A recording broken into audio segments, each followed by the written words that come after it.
Supreme কোর্টের যে রেফারেন্সের কপিটা আমার কাছে আছে, সেই রেফারেন্স থেকে আমি কিছু উদ্ধৃতি দিই আপনাকে। এখানে বলা হয়েছে, দেশের বর্তমান উদ্ভূত পরিস্থিতিতে যেহেতু প্রধানমন্ত্রী পদত্যাগ করেছেন, এই জায়গায় প্রথম থামি।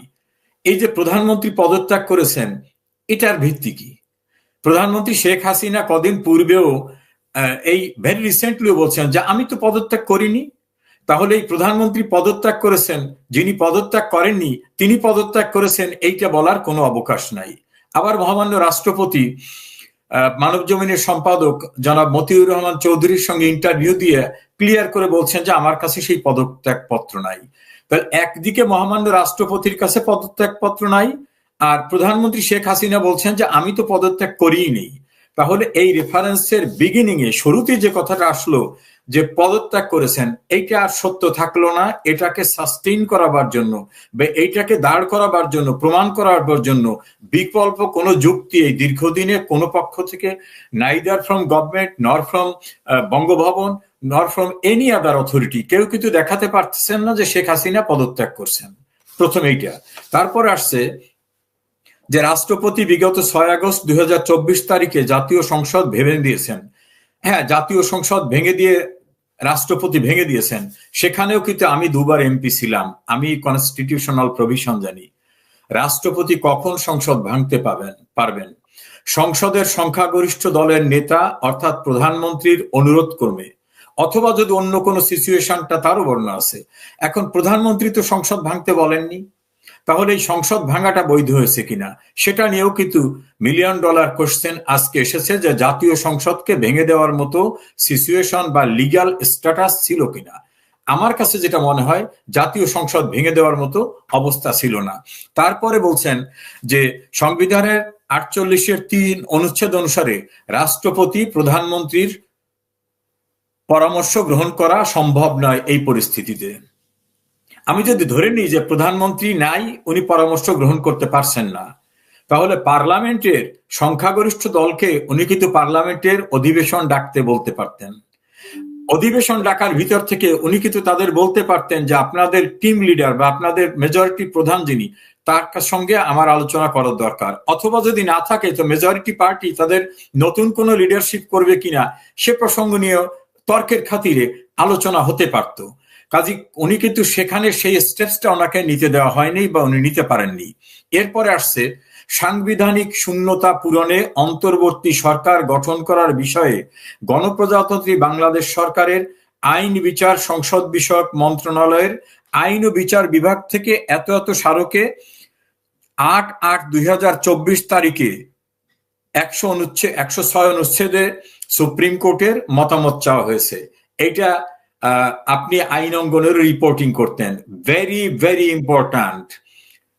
আইন মন্ত্রণালয় থেকে এই প্রস্তাবটা আসলো, কে পাঠালো? তখন তো কোন আইনমন্ত্রী ছিলেন না, তাহলে কে পাঠালো? আমাদের warrant of precedence rules of business অনুযায়ী মন্ত্রণালয়ের প্রধান হচ্ছেন মন্ত্রী, আগে ছিল না। এখন আইন হচ্ছে মন্ত্রণালয়ের প্রধান হচ্ছেন মন্ত্রী। তো যখন মন্ত্রী নাই তখন এই মন্ত্রণালয় থেকে এই যে সুপ্রিম কোর্টের চিঠিটা, এই চিঠিটা কে পাঠালো? তার কোনো লিগ্যাল অথরিটি ছিল কিনা? আমি বলবো তার কোনো লিগ্যাল অথরিটি ছিল না, কারণ ওই মন্ত্রণালয় তখন শূন্য ছিল। এখন আমি যদি ধরে নিই যে রাষ্ট্রপতি সরকারের দায়িত্বে আছেন, তাহলে রাষ্ট্রপতি পাঠাবেন। তাহলে আইন মন্ত্রণালয়ের মাধ্যমে না এসে, আইন মন্ত্রণালয় যেহেতু মন্ত্রী নাই, অনেকেই তো প্রসঙ্গ তুলছে যে তাহলে তো রাষ্ট্রপতির বঙ্গভবন থেকে এটা আসতে পারতো, কারণ ওই মন্ত্রণালয়ের সমস্ত অথরিটি তো ওই সময় রাষ্ট্রপতি, যেহেতু দেশে সরকার নাই, সরকার না থাকলে তো রাষ্ট্রের প্রধান যিনি তার অধীনে সবকিছু। কাজী তিনি কি পাঠিয়েছেন না আইন মন্ত্রণালয় পাঠিয়েছে? এই জায়গায়ও কিন্তু আইনের শুদ্ধ অবস্থানটা হয়নি। নেক্সট আসেন, লাস্টে এসে বলছে যে অ্যাটর্নি জেনারেল আসাদুজ্জামানের বক্তব্য শোনা হলো। এখন অ্যাটর্নি জেনারেল আসাদুজ্জামান নিয়োগ পেয়েছেন 8 তারিখে, আর বাংলাদেশের সংবিধান অনুযায়ী প্রধান বিচারপতি নিয়োগ ছাড়া আর কোন স্থানে মেজরিটি পার্টির প্রধানের ডিসিশন ছাড়া, কনসালটেশন ছাড়া কোনো নিয়োগের প্রভিশন নাই। এখন খুব সঙ্গত কারণে প্রশ্ন, অ্যাটর্নি জেনারেল কার অ্যাডভাইজে বা কার কনসালটেশনে, কার রিকমেন্ডেশনে রাষ্ট্রপতি অ্যাটর্নি জেনারেল নিয়োগ করলেন? প্রশ্ন উঠেছে যে তাহলে অ্যাটর্নি জেনারেল নিয়োগের ক্ষেত্রে যে প্রভিশনটা রাখতে হবে যে রাষ্ট্রপতি শুধু এই কাজটার বাইরে আর সবটাই করতে হবে নির্বাহী বিভাগের প্রধানের পরামর্শে, তাহলে সেই মুহূর্তে যদি প্রধানমন্ত্রী অ্যাবসেন্ট থাকেন তাহলে এই অ্যাটর্নি জেনারেল নিয়োগের জন্য এই প্রস্তাবটা কে দিয়েছে? তখন তো শূন্যতা ছিল। আমি যদি শূন্যতাও ধরি তাহলে এই অ্যাটর্নি জেনারেল নিয়োগের প্রক্রিয়াটাও কিন্তু প্রশ্নবিদ্ধ হয়ে গেল। এখন যদি আমি ধরে নিই যে যুক্তির খাতিরে যে না, একজন অ্যাটর্নি জেনারেল আছেন, তিনি অ্যাপিলেট ডিভিশনের সামনে এপিয়ার করছেন, ওনার নিয়োগই হইল 8 তারিখে, নিয়োগ হওয়ার পরে ওনাকে কখন চিঠি দেওয়া হলো, উনি কখন ফুল কোর্টে গেলেন? আবার সিনিয়র অ্যাডভোকেট জনাব মহসিন রশিদ খুব ইম্পর্ট্যান্ট কোশ্চেন তুলে বঙ্গভবন, প্রধান বিচারপতির কার্যালয়, আইন মন্ত্রণালয় বারবার নোটিশ দিয়ে বলছেন আমাকে জানতে দেওয়া হোক, নাগরিক হিসাবে তথ্য অধিকার আইন অনুযায়ী আমি জানার অধিকার রাখি কবে এই চিঠিটি এসেছে, এই চিঠির প্রেক্ষিতে কবে নোটিশ ইস্যু করা হয়েছে, কোন জায়গায় কোর্ট বসছিল, সেই কোর্টে কারা কারা ছিলেন, প্রত্যেক জজের নিজস্ব বক্তব্য থাকে, কার কি বক্তব্য ছিল, অ্যাটর্নি জেনারেল কি বক্তব্য ছিল, এজলাসটা কখন উঠেছে, কারণ করতে গেলে সেটা চিফ জাস্টিসের রুমে হোক কোর্টে হোক একটা এজলাস তো তৈরি করে করতে হবে সেখানে।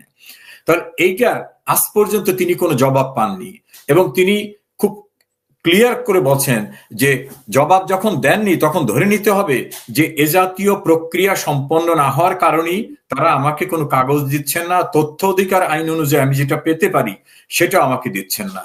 ফলে সেই প্রশ্নটা প্রশ্নবিদ্ধ রয়ে গেছে। নেক্সট ইম্পর্টেন্ট পার্টটা হলো রেফারেন্সে বলছেন এমত অবস্থায় গণপ্রজাতন্ত্রী বাংলাদেশের সংবিধানে অন্তর্বর্তীকালীন সরকার গঠনের কোনো বিধান না থাকায় উল্লেখিত প্রশ্নের বিষয়ে বাংলাদেশের সংবিধানের 106 অনুচ্ছেদের প্রদত্ত উপদেষ্টামূলক এখতিয়ার প্রয়োগ করে সুপ্রিম কোর্টের আপিল বিভাগে মতামত প্রদান করছে। এখন আপিল বিভাগ কিন্তু কনস্টিটিউশনের ঊর্ধ্বে না, কেউই কিন্তু কনস্টিটিউশনের ঊর্ধ্বে না। কনস্টিটিউশনে যে প্রভিশন নাই, উনি কিভাবে উপদেশ দিয়ে বলেন যেটা সংবিধানে নাই সেটা গঠন করো? এখন যদি অ্যাপিলেট ডিভিশন অর্থাৎ ফুল কোর্ট যদি এই ডিসিশনও দিয়ে থাকে তাহলে এই ডিসিশন কিন্তু লিগাল হলো? প্রশ্ন হবে না, কারণ সংবিধানে ওনরাই বলতেছেন সংবিধানে যে বিধান নাই। তো সংবিধানে বিধান নাই সেরকম ভাবে একটা সরকার গঠন করার এখতিয়ার ওনারা দিয়েছেন কিনা। কিন্তু এখানে বাড়ি ভাই আপনি দীর্ঘদিন ল রিপোর্টিং করছেন, সুপ্রিম কোর্টের এই রেফারেন্সে একটা ভেরি ভেরি ইম্পর্টেন্ট শব্দ আছে, অন্তর্বর্তীকালীন ব্যবস্থা হিসাবে প্রধান উপদেষ্টা ও অন্যান্য উপদেষ্টা নিয়োগ করতে পারবেন। ওনারা কিন্তু কোথাও বলেনি যে অন্তর্বর্তীকালীন সরকার গঠন করতে পারেন, বলছেন অন্তর্বর্তীকালীন ব্যবস্থা হিসাবে প্রধান উপদেষ্টা অন্যান্য উপদেষ্টা নিয়োগ করতে পারবেন। এখন যদি কেউ বলে যে প্রধান উপদেষ্টা কি হবে, তিনি রাষ্ট্রপতির অধীনে প্রধান উপদেষ্টা, তিনি অন্তর্বর্তীকালীন সরকার বলতে কোনো কনসেপ্ট কনস্টিটিউশনে নাই এবং আমাদের সুপ্রিম কোর্টের কথিত যে রেফারেন্স, এই রেফারেন্সও কোথাও বলা হয়নি যে অন্তর্বর্তীকালীন সরকার গঠন করতে পারবেন। সরকারের শব্দটাও বলে নাই, বলছে যেহেতু এই প্রভিশনই নাই কাজে উনি অন্তর্বর্তীকালীন ব্যবস্থা হিসেবে প্রধান উপদেষ্টা নিয়োগ করতে পারবেন। সেখানেই আমি ফিরে আসি যে নুরুল কবিরের যে প্রশ্নটা যে আপনি কার উপদেষ্টা, উনি যদি রাষ্ট্রপতির উপদেষ্টা হন ওয়ান থিং, উনি যদি দাবি করেন আমি সরকারের উপদেষ্টা তাহলে সরকারই তো গঠিত হয় নাই, অন্তর্বর্তীকালীন সরকার গঠন আমার কনস্টিটিউশনে পারমিট করে না এবং সুপ্রিম কোর্টের যে রেফারেন্সটা নিয়ে তর্ক বিতর্ক আছে সেখানেও কোথাও বলা হয়নি যে অন্তর্বর্তীকালীন সরকার আপনি গঠন করতে পারবেন। কে তত্ত্বাবধায়ক তো নাই, অন্তর্বর্তীকালীন নাই, এটা ওনারা রিপিটেডলি ওনাদের যে কথিত রেফারেন্সটা এই রেফারেন্সের ভিতরে বারবার বলছেন অন্তর্বর্তীকালীন ব্যবস্থাও নাই, অন্তর্বর্তীকালীন সরকারের ব্যবস্থা নাই। তাহলে এই ডক্টর ইউনূস সহ অন্যান্য যারা শপথ নিয়েছেন তারা কোনো সরকারের কেউ না, তারা রাষ্ট্রপতির উপদেষ্টা হিসাবে, রাষ্ট্রপতি কিন্তু নিয়োগ দেওয়ার এখতিয়ার আছে, রাষ্ট্রপতি রাষ্ট্রের প্রধান, তাহলে ওনরা তার উপদেষ্টা হতে পারেন। তাহলে তার উপদেষ্টা হলে রাষ্ট্রের এক্সিকিউটিভ অথরিটিকে, সেই আঙ্গিকে যদি বলি তাহলে রাষ্ট্রের এক্সিকিউটিভ অথরিটি মহামান্য রাষ্ট্রপতি, কারণ তার অধীনে ওনরা উপদেষ্টা। এই বিষয়গুলো আমাকে অনেকে জিজ্ঞাসা করেছেন, আমি সেখানে এই লিগ্যাল স্ট্যাটাসটাকে ব্যাখ্যা করেছি। ফলে রাষ্ট্রপতি যদি কোনো সিদ্ধান্ত না দেন, তাহলে সেই ক্ষেত্রে তার অ্যাডভাইজার হিসাবে ওনরা এক্সিকিউটিভ পাওয়ার এক্সারসাইজ করতে পারেন না। এই জায়গাটাকে আমি থেমে বলবো যে সরকার প্রধান হিসাবে দাবি করে ডক্টর ইউনূস এবং তাদের লোকেরা যেসব বিষয়গুলি করছেন, আইনের ব্যাখ্যা করা হলে তারা কেউ সরকারের অংশ না, তারা রাষ্ট্রপতির অ্যাডভাইজার। কাজে রাষ্ট্রপতি কোনো ডিসিশন দিলে সেটা হবে লিগ্যাল এক্সিকিউটিভ ডিসিশন। এর বাইরে ওনাদের স্ট্যাটাস কনস্টিটিউশনে টোটালি শূন্য। এবং শপথ নেওয়ার ক্ষেত্রেও শপথের যে বাক্যটা ছিল, সেই বাক্যের ভিতরে আমি খোঁজ নিয়ে দেখেছি, সেখানে কিন্তু অন্তর্বর্তীকালীন সরকার শব্দটা নাই। লেখা আছে, আমি উপদেষ্টা হিসাবে শপথ গ্রহণ করিলাম, সংবিধানকে সংরক্ষণ করব, সংবিধানকে মেনে চলবো, সংবিধানের বাইরে যাব না, এই কথাগুলি। তাহলে তো রাষ্ট্রপতি হচ্ছে সংবিধানের সর্বোচ্চ সংরক্ষক, সুপ্রিম কোর্ট সংবিধানের ব্যাখ্যা দানকারী। সুপ্রিম কোর্ট কিন্তু আইন করতে পারবে না। সুপ্রিম কোর্ট সংবিধানের কোনো বিষয় নিয়ে যদি অস্পষ্টতা দেখা দেয়, তাহলে ব্যাখ্যা দিতে পারবে, সেই ব্যাখ্যা গ্রহণযোগ্য হবে। তো সুপ্রিম কোর্টই বলতেছে যে অন্তর্বর্তীকালীন সরকারের কোনো বিধানই নাই। তো যেখানে বিধান নাই, সেখানে ওনার ব্যাখ্যা দেওয়ার উপদেষ্টার সুযোগটা কোথায়? ফলে আজকে বাংলাদেশ যারা পরিচালনা করছেন সরকার দাবি করে, অন্তর্বর্তীকালীন সরকার দাবি করে, তাদের কৃতকর্মটাকে ভয়েড ইনএভিশন একটা শব্দ আছে, অর্থাৎ শুরুতেই যেটা বাতিল, সেইটার কৃতকর্ম কিন্তু বাতিল হয়ে যাবে। এ হচ্ছে বর্তমানে লিগ্যাল স্ট্যাটাস কেয়ারটেকার গভর্নমেন্টের অ্যাজ পার ল। এই যে অ্যাডভোকেট মহসিন রশিদ যে প্রশ্নটা উত্থাপন করলেন, সেই প্রশ্নটার তো কোনো জবাব আসলো না। তাহলে সরকারের ভিত্তিটা কি? মহসিন রশিদ তো কয়েক দফা বিভিন্ন টেলিভিশন এবং টকশোতে বলছেন যে তাদের যদি সাপোর্টিং কোনো ডকুমেন্ট থাকতো তাহলে আমাকে দেবে না কেন? এটা তো অতি গোপনীয় কূটনৈতিক বিষয় না, অতি গোপনীয় সরকারের নিরাপত্তা বিষয় না, এটা খুব করেসপন্ডেন্স, এটা পাবলিক ডকুমেন্টস। তা পাবলিক ডকুমেন্টস কেন দিচ্ছে না? তারপর আরেকটি প্রসঙ্গ আসছে যে এত তড়িঘড়ি করে কিভাবে সবকিছু সম্ভব হলো, এবং যে ডকুমেন্টটি বাইরে আসছে উনি বারবার বলতেছেন যে এখানে জজ সাহেবদের স্বাক্ষর নামটা লেখা আছে। উনি বলতেছেন যে তারা যদি সত্যি স্বাক্ষর করে থাকে তাহলে এটা সলভ হতে পারে, সেই স্বাক্ষর সম্বলিত কাগজ দেখাতে সমস্যাটা কোথায়? উনি গণভবনে নোটিশ, বঙ্গভবনে নোটিশ দিয়েছেন, আইন মন্ত্রণালয়ে নোটিশ দিয়েছেন, মাননীয় প্রধান বিচারপতি রেজিস্ট্রার জেনারেলকে দিয়েছেন, প্রধান বিচারপতির আলাদাভাবে দপ্তরকে দিয়েছেন, কেউ রেসপন্স করতেছে না। অর্থাৎ ওই যে গ্রাম্যটা কথা আছে, ডালমেকুস কালা হয়, কোন সমস্যা এখানে আছে, না থাকলে এটা প্রকাশ করতে ক্ষতিটা কি? এটা তো গোপনীয় কোনো বিষয় না। প্লাস হচ্ছে মানে প্রথম থেকে যে প্রশ্নটা আসলো, প্রধানমন্ত্রীর পদত্যাগ পত্রটা কোথায়? পদত্যাগ পত্র রাষ্ট্রপতির কাছে নাই, পদত্যাগ পত্র সুপ্রিম কোর্টের কাছে নাই। বাংলাদেশে খুব ভালো ভালো অনুসন্ধানী সাংবাদিক আছেন। কেউ যদি না হতে কোন একজন সাংবাদিক নিশ্চয় সেটা তুলে আনতে পারতেন, সেটা হয় নাই। এই বাংলাদেশ সামরিক অভ্যুত্থান হয়েছে বিভিন্ন সময়, সামরিক শাসন ছিল বিভিন্ন সময়, পরবর্তীতে সংসদে গিয়ে এর কার্যক্রম গুলোকে পাশ করা হয়েছে, বৈধতা দেওয়া হয়েছে। তার আগে পর্যন্ত কোনো বৈধতা ছিল না। এই সরকারও কি সেই রকম বৈধতার অপেক্ষা করছে? এখানে একটি বিষয় আছে, সামরিক শাসকদের কৃত সকল কর্মকে অবৈধ ঘোষণা করা হয়েছে পঞ্চম সংশোধনী মামলায়, এবং বাংলাদেশের সংবিধানের সপ্তম সংশোধনীতেও কিন্তু একটা হলো জিয়াউর রহমানের সময়, একটা এরশাদ সাহেবের সময়, দুইটা সংশোধনী কিন্তু পার্লামেন্ট বেআইনি ঘোষণা করছে, এবং সুপ্রিম কোর্টে প্রাসঙ্গিকভাবে যাওয়ার পরে সুপ্রিম কোর্ট এটাকে বেআইনি ঘোষণা করছে। তবে যে কাজটি হয়ে গেছে, যেটাকে ফেরত আনা যাবে না, সেইটাকে শুধুমাত্র কন্ডোন করছে। যেটা ধরেন একটা চুক্তির ভিত্তিতে একটা কাজ হয়ে গেছে, এই অসাংবিধানিক সরকার একটা ঠিকাদারি কাজ দিয়েছে, ঠিকাদার কাজ করেছে, বিল নিয়ে গেছে, যেটাকে ব্যাক করা যাবে না, সেইটাকে বলা হয়েছে পাস্ট অ্যান্ড ক্লোজ চ্যাপ্টার হিসেবে ওটাকে গণ্য করা হবে। কিন্তু তাদের কৃতকর্মকে কখনোই কিন্তু বৈধতা দেওয়া হয়নি, শুধু যেটাকে ফেরত আনা যাবে না সেটাই। এখন এই সরকার ভাবতে পারে যে অতীতে তো কৃতকর্মকে বৈধতা দেওয়া হয়েছে, আমাকেও হয়তো এরকম ভাবে কৃতকর্মকে বৈধতা দেওয়া হতে পারে সামনে যে গভর্নমেন্ট আসবে।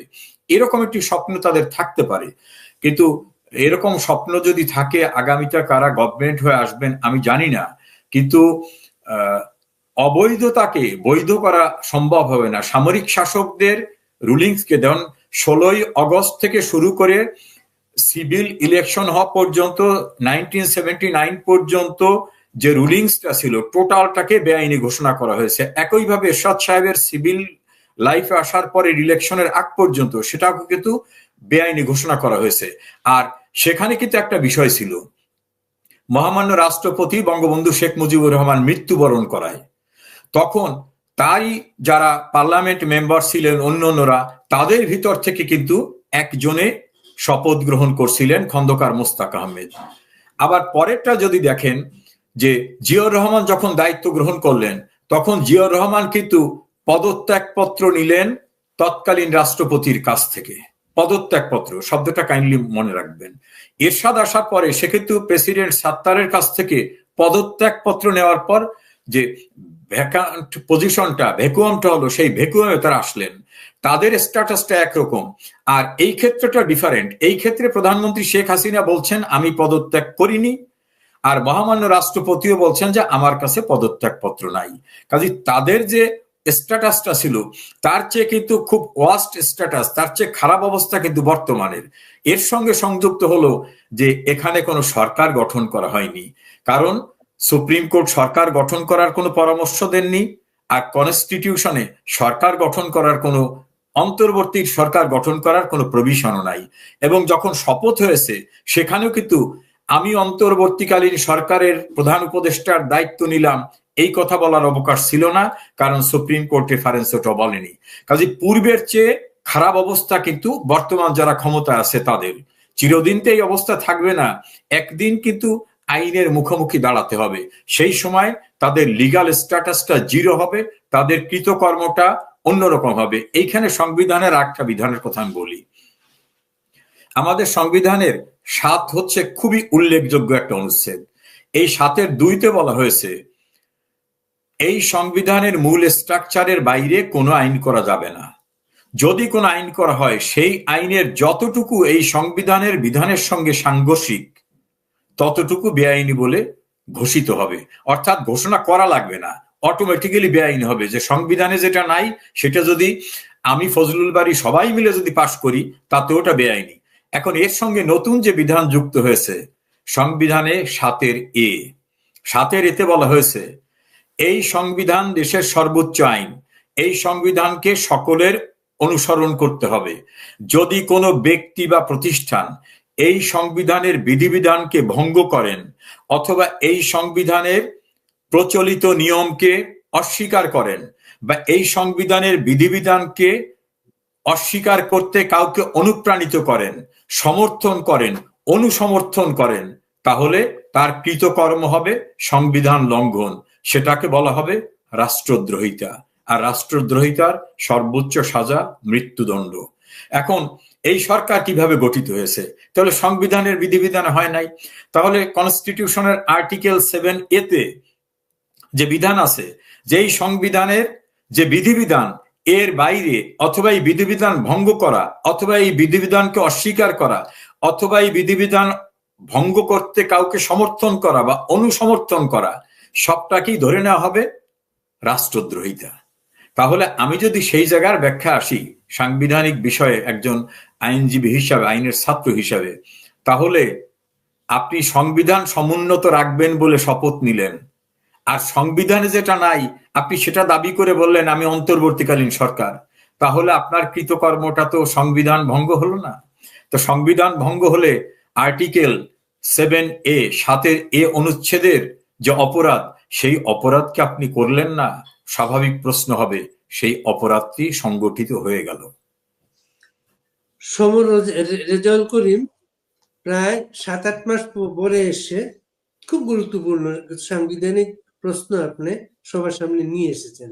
এই যে রাষ্ট্রদ্রোহের অপরাধ এখন যেটা হচ্ছে, এই অপরাধের জন্য আগামীতে কারা কারা অভিযুক্ত হতে পারেন? এখানে লিগ্যাল পার্সপেক্টিভে যদি ধরি, প্রথম হচ্ছে যারা সংবিধানের বিধিবিধান ভঙ্গ করলেন তারা, যারা এই বিধিবিধান ভঙ্গ করে নিজেকে ক্লেইম করলেন আমি উপদেষ্টা, আমি প্রধান উপদেষ্টা, এবং তাকে যারা সমর্থন করলেন, তার সঙ্গে যারা করেসপন্ডেন্স করলেন, তার এই স্ট্যাটাসকে যারা এডমিট করলেন, ধরেন আপনি একটা মসজিদের ইমামই না, আমি যে বললাম যে আপনার কাছ থেকে আমি ফতোয়া নিতে চাই, তাহলে আমি কিন্তু যিনি ইমাম না, যিনি ইসলামিক স্কলার না, আমি তাকে স্কলার বলতেছি। এই সরকারের যে কোনো বিষয়কে যারা সাপোর্ট করবে তারা বেআইনি একটি সরকারকে সাপোর্ট করতেছে, তার বেআইনি কার্যক্রমকে সাপোর্ট করতেছে। কেউ ডাইরেক্ট করতে পারে, কেউ তা বাই কন্ডাক্ট করতে পারে, তার কৃতকর্মের ভিতর থেকে করতে পারে। আপনি একটা অফিসে চাকরির জন্য বারবার যাচ্ছেন, আমি দীর্ঘদিন আপনার অফিসে কাজ করতে যাচ্ছি, আপনি আমাকে দিয়ে কাজ করাচ্ছেন এবং বলতেছেন যে পার্মানেন্ট করব, পার্মানেন্ট করব, পার্মানেন্ট করব। একটা সময় আপনি লোক নিয়োগের সময় আমাকে বলতেছেন যে না, তোমাকে নিব না। আমি যদি হাইকোর্টে যাই, আমাদের লিগ্যাল টার্মে একটা শব্দ আছে, লেজিটিমেট এক্সপেকটেশন, অর্থাৎ আমার ওই পদে যদি কোনো লোক নিতে হয়, তাহলে দীর্ঘদিনে আপনার কন্ডাক্ট থেকে প্রমাণিত হয়েছে যে আপনি আমাকে নেবার কথা বলে আমাকে খাটাইছেন, কাজে আমাকে নিবেন। এটা হচ্ছে through your conduct, through your activities আপনি আমার লেজিটিমেট এক্সপেকটেশনটাকে ডেভেলপ করলেন। এই সরকারকে যারা বৈধ সরকার বলবে, তারাও কিন্তু এই যে সংবিধানের বিধিবিধান ভঙ্গের বিষয়টাকে, ওই যে বললাম সমর্থন, অনুসমর্থন, প্রত্যক্ষ পরোক্ষভাবে সংবিধানের আর্টিকেলের বাইরের সবকিছুকে যিনি সাপোর্ট করবেন, তিনিও কিন্তু ওই দায়ে যুক্ত হবেন। একজন এখানে খুব গুরুত্বপূর্ণ একটা প্রসঙ্গ এনেছেন, ওনার নাম হচ্ছে সাইফুল ইসলাম খান। আপনার উদ্দেশ্যে বলা হয়েছে ওনার আরো আগে আসা উচিত ছিল এবং এই কথাগুলো তুলে ধরা উচিত ছিল, এরপরও আজ থেকে যে কথাগুলো উঠলো এটা সংবিধানের বিষয়বস্তু ওনাকে আরো ক্লিয়ার করে মানুষকে বোঝানো উচিত। ইনশাআল্লাহ বিভিন্ন ফোরামে আমরা এই বিষয়ে কথা বলছি এবং কথা বলবো।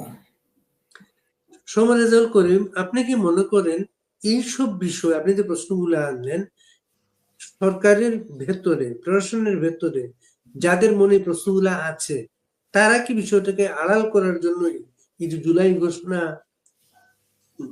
এটা নতুন একটা কাঠামো যাওয়ার জন্য তাগিদ দিচ্ছে, এটার সাথে ওইটা কোনো সম্পর্কিত বিষয়টা? অবশ্যই এটা একেবারে প্রকাশ্য দিবালোকের মতো সত্য। কারণ যারা এই যে একটা গণতান্ত্রিক প্রক্রিয়ায় নির্বাচিত সরকারকে মেটিকুলাস ডিজাইনের মাধ্যমে বিব্রতকর অবস্থায় ফেললো, বা তাদেরকে বলতে পারি যে তাদের ফেলে দিল, এরকম ভাবে যদি আমি বলি, তাহলে তারা কি জানে না কনস্টিটিউশনের প্রভিশন? আমার বিশ্বাস তারাও জানেন। এই জন্যই কনস্টিটিউশনটাকে কিভাবে ছুঁড়ে ফেলে দেওয়া যায়, কনস্টিটিউশনের বিধিবিধানকে কিভাবে ফেলে দেওয়া যায়, সেজন্যই তাদের তথাকথিত জুলাই ঘোষণা এবং অন্যান্য প্রক্রিয়ার প্রচেষ্টা। এখন এগুলাতে লাভ হবে না, এই কারণে একটা কনস্টিটিউশন করার অথরিটি কারা? নির্বাচিত জনপ্রতিনিধিরা। আমাদের কনস্টিটিউশনটার প্রথম কিন্তু ছিল যেটা, আমাদের যারা ৭০ সালের নির্বাচনে পার্লামেন্টের ২টা ফোরামে যারা নির্বাচিত ছিলেন, তাদের ভিতর থেকে একটা ডিক্লারেশন আসছিল, একটা অর্ডিন্যান্স হচ্ছিল যে যতক্ষণ কনস্টিটিউশন তৈরি করা না হয় ততক্ষণ এই অধ্যাদেশের ভিত্তিতেই পরিচালিত হবে। সেটা ছিল অন্তর্বর্তীকালীন ব্যবস্থা। তারপরে কিন্তু একটা ইলেক্টেড বডি কিন্তু কনস্টিটিউশন ফর্ম করার জন্য একটা অথরিটি করলেন, তারপর পার্লামেন্টে গেল, নিয়ম কানুন অনুসরণ করে সমস্ত কিছু করে পার্লামেন্ট সেটাকে পাশ করলো। কাজী আপনি রাস্তায় জন ২০ লোক দাঁড়িয়ে বা ১০ লাখ লোক দাঁড়িয়ে আপনি বললেন যে বাংলাদেশের সংবিধানকে ফেলে দিলাম, আমরা আজ থেকে জুলাই ঘোষণাকেই কনস্টিটিউশন হিসেবে গ্রহণ করলাম।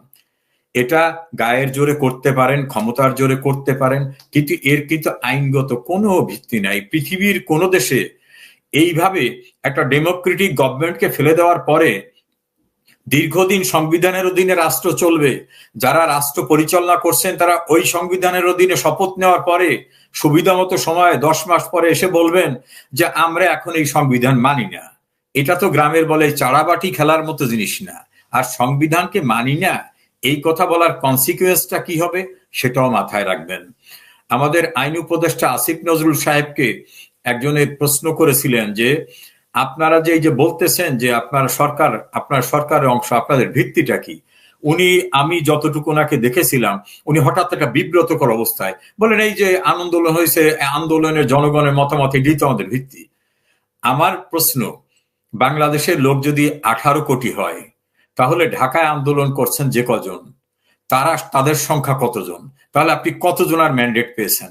ঢাকায় যদি ধরে নি যে 10 লাখ লোক হয়েছে, না ঢাকা যদি 1 কোটি লোক হয়ে ধরে নি, আমি কথার কথা, তাহলে 18-19 কোটি লোকের ভিতরে আপনি 1 কোটি লোক আপনাকে ক্ষমতায় বসাতে চেয়েছে, এটা কি আপনার বক্তব্য গ্রহণযোগ্য হবে? এখানে প্রণিধানযোগ্য, ওনারা কেউ আন্দোলনের সময় বলেন নাই যে আমরা সরকার বদলাবার জন্য আন্দোলন করছি।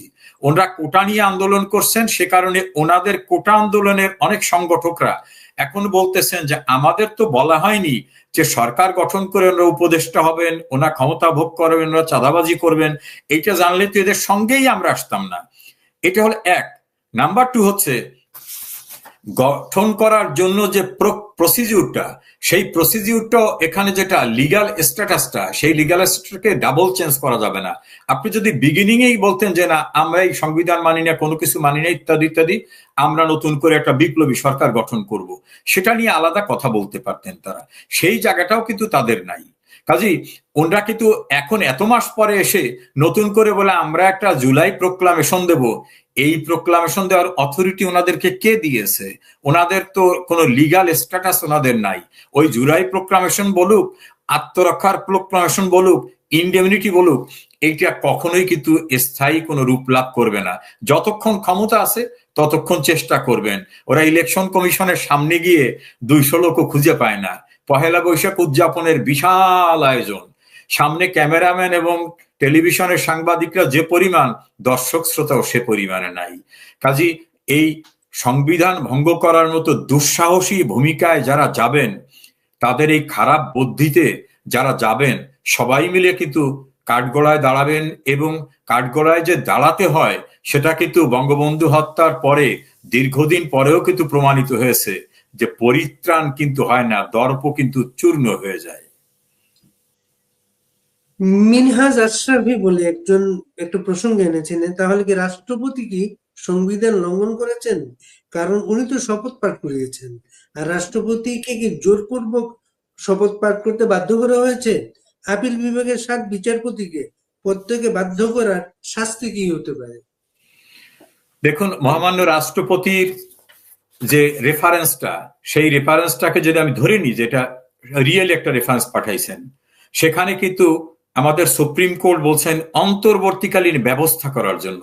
তার মহামান্য রাষ্ট্রপতির তো নিজের উপদেষ্টা থাকতে পারে, তার মিলিটারি সেক্রেটারি আছে, তার সচিব আছে, তাকে অ্যাডভাইস করার জন্য তার অ্যাডভাইজার নিতে পারেন। সেখানে কিন্তু মহামান্য রাষ্ট্রপতি এই দায়ের বোঝাটা তার উপর আসবে না, এই কারণে তিনি তো কনস্টিটিউশনের বাইরে গিয়ে কিছু করেন না। এক। নাম্বার 2 হচ্ছে, সুপ্রিম কোর্টের যে সকল বিচারপতিদের নাম ব্যবহার করে বলা হচ্ছে যে তারা এই রেফারেন্স পাঠিয়েছেন, তাদের কাছে রেফারেন্স পাঠিয়েছে এবং তার প্রেক্ষিতে তারা জবাব দিয়েছেন। আমরা উদ্ভূত পরিস্থিতিটাকে যদি ধরি, সেনাবাহিনীর পক্ষ থেকে যখন অফিসিয়াল স্টেটমেন্ট দিয়ে বলা হচ্ছে যে বাংলাদেশের মাননীয় প্রধান বিচারপতি জনাব ওবায়দুল হাসান, জ্যেষ্ঠ বিচারপতি জনাব এম এনায়েতুর রহিম ক্যান্টনমেন্টে নিরাপত্তার জন্য আশ্রয় নিয়েছিলেন, তারা কবে সেখান থেকে বেরিয়ে আসছেন এই কথাটা কিন্তু ক্যান্টনমেন্ট থেকে যে প্রেস রিলিজ দেওয়া হয়েছে সেখানে নেই। এখন অতীতে তো এমনও দেখছি, আবু সাদাত মোহাম্মদ সায়েমকে জেনারেল জিয়াউর রহমান বুট পায়ে দিয়ে পিস্তল ধরে বলছিল সাইন ইট। এখন কি ঘটেছে সেটা কিন্তু তখন আমরা জানিনি। পরে কিন্তু বঙ্গভবনের শেষ দিনগুলি নামক তার বইয়ের ভিতরে তিনি কিন্তু সবকিছু লিখে গেছেন, এবং ওই বইটা কিন্তু জিয়াউর রহমান ক্ষমতায় সেই সময় লিখছিলেন। যদিও পরবর্তীতে বইগুলো বাজার থেকে তুলে নেওয়া হয়েছে, আবার প্রিন্টারকে দিয়ে ওই পার্টটাকে বাদ দেওয়া হয়েছে, কিন্তু মূল বইটায় তো অনেক জায়গায় অনেক কিছু রয়ে গেছে। আদৌ রেফারেন্স হয়েছিল কিনা, আদৌ এই বিচারপতিরা বসেছিলেন কিনা, সেই প্রশ্নের জবাব কিন্তু মহাসিন রশিদের আবেদনের প্রেক্ষিতে আজ পর্যন্ত একটা স্টেটমেন্ট আকারে নাইদার ফ্রম সুপ্রিম কোর্ট, নর ফ্রম বঙ্গভবন, নর ফ্রম মিনিস্ট্রি অফ ল দিচ্ছে। কাজী এর ভিতরে অনাকাঙ্ক্ষিত অস্বচ্ছ কিছু থাকতে পারে। সময় হলে নিশ্চয়ই সেটা পরিষ্কার হবে, তখন সে অনুযায়ী হয়তো ব্যবস্থা হবে। আরেকজন লিখেছেন এখানে, এই যে আইনগত প্রশ্ন এই সরকারের, এই প্রশ্ন থেকে মুক্তির জন্য এখন আশু ব্যবস্থাটা কি? রাষ্ট্রপতি কি উপদেষ্টা পরিষদ বাতিল করতে পারেন, বা রাষ্ট্রপতিকে এই পরামর্শটা কে দিবেন এখানে? মহামান্য রাষ্ট্রপতিকে এখন পরামর্শ দেওয়ার কেউ এই মুহূর্তে দেশের ভিতর দৃশ্যমান নাই থাকলেও প্রধানমন্ত্রীকে তো অবশ্যই পাওয়া যাচ্ছে। মাননীয় প্রধানমন্ত্রী তো বিভিন্ন ফোরামে কথা বলতেছেন, তাকে দেশে কথা বলতে দেওয়া হবে না এই অসাংবিধানিক সরকার তেমন একটা নোটিফিকেশন দিয়েছেন, যদিও এটা আনকনস্টিটিউশনাল। কারণ কনস্টিটিউশনের আর্টিকেল 31-এ পরিষ্কারভাবে বলা হয়েছে মত প্রকাশের অধিকার থাকবে। এখন মহামান্য রাষ্ট্রপতি কিন্তু প্রধানমন্ত্রীর কাছ থেকে অ্যাডভাইজও নিতে পারেন। আবার মহামান্য রাষ্ট্রপতি স্বীয় বিবেচনায় কিন্তু, যেহেতু এই উপদেষ্টা মণ্ডলী তিনি নিয়োগ করেছিলেন, নিয়োগ কিন্তু তার, কাজে তিনি এই উপদেষ্টা মণ্ডলী বাতিল করতে পারেন। তার কারো কাছ থেকে আলাদা কোনো সাজেশনের দেওয়ার দরকার নাই, কারণ এটা তো মন্ত্রী পরিষদ না। মন্ত্রী পরিষদ হলে প্রধানমন্ত্রীর সাজেশন অনুযায়ী, প্রধানমন্ত্রীর লিস্ট অনুযায়ী মহামান্য রাষ্ট্রপতি তাদের মন্ত্রী হিসাবে নিয়োগ করেন, ইত্যাদি ইত্যাদি। কিন্তু এখানে যেহেতু উপদেষ্টা মণ্ডলী, কাজে এটা এক্সক্লুসিভলি কারো অ্যাডভাইজে নিয়োগ হয় নাই, এটা করছেন রাষ্ট্রপতি। মহামান্য রাষ্ট্রপতি যে কোনো সময় তার এখতিয়ার রয়েছে এই উপদেষ্টা মণ্ডলীকে বাতিল করার। মাননীয় প্রধানমন্ত্রীকে কারা জোরপূর্বক বাংলাদেশের বাইরে নিয়ে গেছিল সেটা সবাই জানেন। রাষ্ট্র কি এখন তাদের কাছে এ ব্যাপারে কৈফিয়ত চেয়ে তাকে ফেরত আনার কথা বলতে পারে? সবকিছুই করা সম্ভব, কিন্তু এই মুহূর্তে যারাই কথা বলতে চাচ্ছে তাদেরকে তো অবরুদ্ধ করে রাখা হচ্ছে। যে একটু ন্যায়ানুগ কথা বলে, শমশের মবিন চৌধুরী, মহান মুক্তিযুদ্ধের খেতাবপ্রাপ্ত একজন বীর মুক্তিযোদ্ধা, তিনি পররাষ্ট্র সচিব ছিলেন, পরে একটা পার্টি করেছেন। কেন তিনি শক্ত কথা বললেন, তাকেও দীর্ঘদিন কারাগারে থাকতে হয়েছে। কাজে এখন কথা যেই বলবে তাকে কিন্তু কারাগারে যেতে হবে। যেমন ধরেন মেজর জেনারেল জিয়াউল হাসান, তিনি কারাগারে আছেন, তাকে বলা হয় আয়নাঘর প্রস্তুতের কারিগর। আর তার পক্ষ থেকে তার আইনজীবী বারবার বলতেছেন, এবং জিয়াও বলতেছেন, যে তিনি কোনোদিন ডিজিএফআই এর কথিত আয়নাঘর নাকি ডিজিএফআই এর অধীনে, আমি জানি না এরকম আয়নাঘর বিষয়ে। তো ডিজিএফআই তো উনি কোনোদিন চাকরি করেন না, ডিজিএফআই তো ওনার কোনো পোস্টিংও ছিল না। তো পোস্টিং যদি না থেকে থাকে, তাকে আয়নাঘরের কারিগর বলে তাকে ভিতরে আটকে রাখা হচ্ছে। আবার যেসব মানুষগুলো ধরেন, বাংলাদেশে তো এখন কি হচ্ছে আপনি জানেন, কানাডায় অবস্থানরত বাংলাদেশের একজন ক্রিকেটার মার্ডার কেসের আসামি হয়ে যাচ্ছে বাংলাদেশে। আমি নিজে আমার নিজ নির্বাচনী এলাকায় 3 দিন ইন্দুরকানী উপজেলা, পিরোজপুর সদর এবং নাজিরপুর উপজেলায় সরকারি প্রোগ্রামে ছিলাম। সেই প্রোগ্রামগুলোয় আমি যেদিন ছিলাম এবং রাতেও পিরোজপুর ছিলাম 3 দিন, এই 3 দিনে ঢাকায় যে সকল ঘটনা ঘটেছে, জুলাই আগস্টের যে অনাকাঙ্ক্ষিত ঘটনা, সেখানের যে মৃত্যুর ঘটনা, তাকে ঘিরে যেসব মামলা হয়েছে, আমি দেখলাম সেসব মামলা আমি আসামি। আমি ঢাকায় ছিলাম না, আমি আসামি। আবার মাননীয় প্রধানমন্ত্রীর বিরুদ্ধে 400-র উপরে মামলা হয়েছে, সব মামলায় তিনি আসামি। এবং এমন ভাবে আসামি, মনে হয় যেন প্রতিটি জায়গায় উড়ে গিয়ে গিয়ে উনি সবখানে হুকুম দিয়ে দিয়ে এটা করো, এটা করো, এটা করো, এটা করো, সব উনি করে ফেলছেন। কাজী বাংলাদেশের এখন মব সংস্কৃতি, মব টেরোরিজম, এই টেরোরিজমে যদি কেউ দাবি করতে চায় যে আপনারা যেভাবে রাষ্ট্রীয় পাহারায় প্রধানমন্ত্রীর প্রোটোকল সহ তাকে প্রতিবেশী দেশে রেখে আসছিলেন, আপনারা এখন তাকে পরিবেশ অনুযায়ী তাকে দেশে ফিরিয়ে আনেন। প্রধানমন্ত্রী যেহেতু গণতান্ত্রিক উপায়ে নির্বাচিত, তিনি প্রধানমন্ত্রী, এই কথা যিনি উচ্চারণ করবেন, পরের দিনে তিনি গ্রেপ্তার হবেন। গ্রেপ্তার শুধু না, তিনি তো মবের রাস্তায় তার মৃত্যু হয়ে যেতে পারে। কাজে এখন বাংলাদেশের অবস্থাটা হচ্ছে ইতিহাসের সবচেয়ে আইন শৃঙ্খলাহীন পরিস্থিতি। কাজে এই পরিস্থিতিতে দাবি আপনি দেশে যে জানাবেন, তো আপনি দেশের রাস্তায় নামলেই তো আপনি মবের শিকার হয়ে যাবেন। সেইখানে আপনি ঘটনা ঘটিয়েছেন কি ঘটান নাই, দেখলেন না যে রেজাউল করিম হীরা 90 বছরের ঊর্ধ্ববয়স্ক একজন মানুষ, কোনো মামলা নাই, তার সঙ্গে কেমন আচরণ করা হলো। রমেশ চন্দ্র সেন, যার বয়স 90 বছর হয়ে গেছে, তিনি ভারতে ছিলেন, তিনি লিগালি ভারতে ছিলেন। এই ঘটনার পরে তিনি বাংলাদেশে ফিরে আসছেন যে না, দেশের অবস্থা ভালো না, আমি বাংলাদেশে যাই। তিনি বাংলাদেশে এসে নিজের বাড়িতে তার মতো মানুষকে হাতে এইভাবে হ্যান্ডকাপ। বাংলাদেশের রাজনীতিতে যাদের বর্ণাঢ্য অতীত রয়েছে, রাশেদ খান মেনন, তার মতো মানুষ, তাদেরকে পিছনে 2 হাত নিয়ে হ্যান্ডকাপ বেঁধে যে জাতীয় আচরণ তাদের সঙ্গে করা হচ্ছে। আনিসুল হক, একজন 70 ঊর্ধ্ব মানুষ, আইনমন্ত্রী ছিলেন 3 বারের, তাকে কোর্টের ভিতরে মারধর করা হচ্ছে, হাসানুল হক ইনুকে মারধর করা হচ্ছে, আমির হোসেন আমুর লয়ারকে এজলাসে মারধর করে রক্তাক্ত করে কোর্টের ভিতর থেকে বের করে দেওয়া হচ্ছে, বাংলাদেশের 93 জন আইনজীবীর বিরুদ্ধে মামলা করা হচ্ছে, হাইকোর্ট তাদের জামিন দেওয়ার পরে অ্যাপিলেট ডিভিশন তাদের জামিন আটকে দিচ্ছে। অর্থাৎ লয়ার যারা প্রো আওয়ামী বা আওয়ামী লীগের সঙ্গে প্রত্যক্ষ পরোক্ষভাবে ন্যূনতম সম্পৃক্ত ছিল, তারাও তো কেউ নিরাপদে না।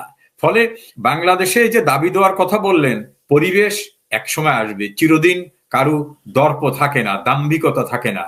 অতীত ইতিহাস বলে দাম্ভিকতা কিন্তু চূর্ণ হয়ে যায়। সেটা বাংলাদেশেই শুধু না, পৃথিবীর অনেক দেশেই দেখা গেছে যারা মনে করছিলেন অনন্তকালের জন্য থাকবো, তারাও কিন্তু থাকতে পারেন নাই। একসময় কিন্তু কাঠগড়ায় দাঁড়াতে হয়। আমার বিশ্বাস বাংলাদেশ অপার সম্ভাবনার দেশ। এই দেশে একদিন অন্যায়, অবৈধ কর্মকাণ্ড, অসাংবিধানিক কর্মকাণ্ডের সঙ্গে যারা সম্পৃক্ত, তাদের অবশ্যই একদিন কাঠগড়ায় দাঁড়াতে হবে। এই বক্তব্যটা কি আপনাদের বেলা প্রযোজ্য? ইতিহাসের দায় কেউ অস্বীকার করতে পারি না।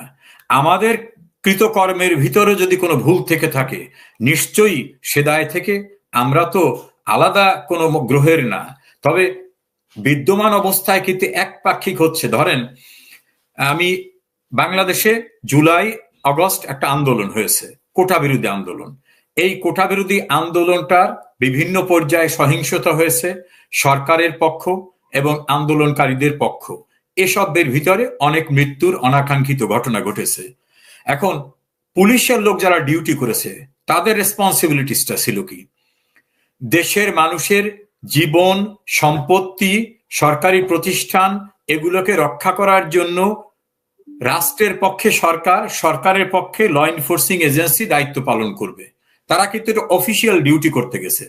এখন যদি যাত্রাবাড়িতে কোনো পুলিশ টিম দেখে যে তাদের লোকদের মেরে ঝুলিয়ে রাখা হচ্ছে এবং তাদেরকেও ধরতে আসতেছে, যদি কেউ দেখে যে পদ্মা সেতুর মতো এত বড় প্রতিষ্ঠানকে ভেঙে চুরমার করে দেওয়া হচ্ছে, মেট্রো রেলকে ভাঙা হচ্ছে, বিটিভি ভবনকে আগুন দিয়ে হচ্ছে, তখন রাষ্ট্রীয় সম্পত্তি রক্ষার জন্য যে মব যারা এই অবৈধ কাজটা করতেছে, তাদের দ্বারা নিজেও যদি আক্রান্ত হওয়ার অবস্থা বোধ করে যে আমাকেও মেরে ফেলবে, তখন কিন্তু তার সেলফ ডিফেন্স, যেটা আত্মপক্ষ সমর্থনের, তাহলে কিন্তু তিনিও অ্যাকশনে যেতে পারবেন। এখন এই সরকার এসে একটা নোটিফিকেশন দিয়ে বলল, মবের হাতে যে সকল পুলিশ মারা গেছে বা অন্যান্য ল এনফোর্সিং এজেন্সির মেম্বার মারা গেছে, ম্যাজিস্ট্রেট মারা গেছে, অথবা যে সকল থানাগুলি পুড়িয়ে দেওয়া হয়েছে, নির্মমভাবে গর্ভবতী পুলিশ কনস্টেবল থেকে শুরু করে পথচারীদের মারা হয়েছে, আওয়ামী লীগ বা অন্যান্য দলের লোকদের মারা হয়েছে, তারা বিচার চাইতেই পারবে না। তারা থানায়ও মামলা করতে পারবে না, কোর্টেও মামলা করতে পারবে না।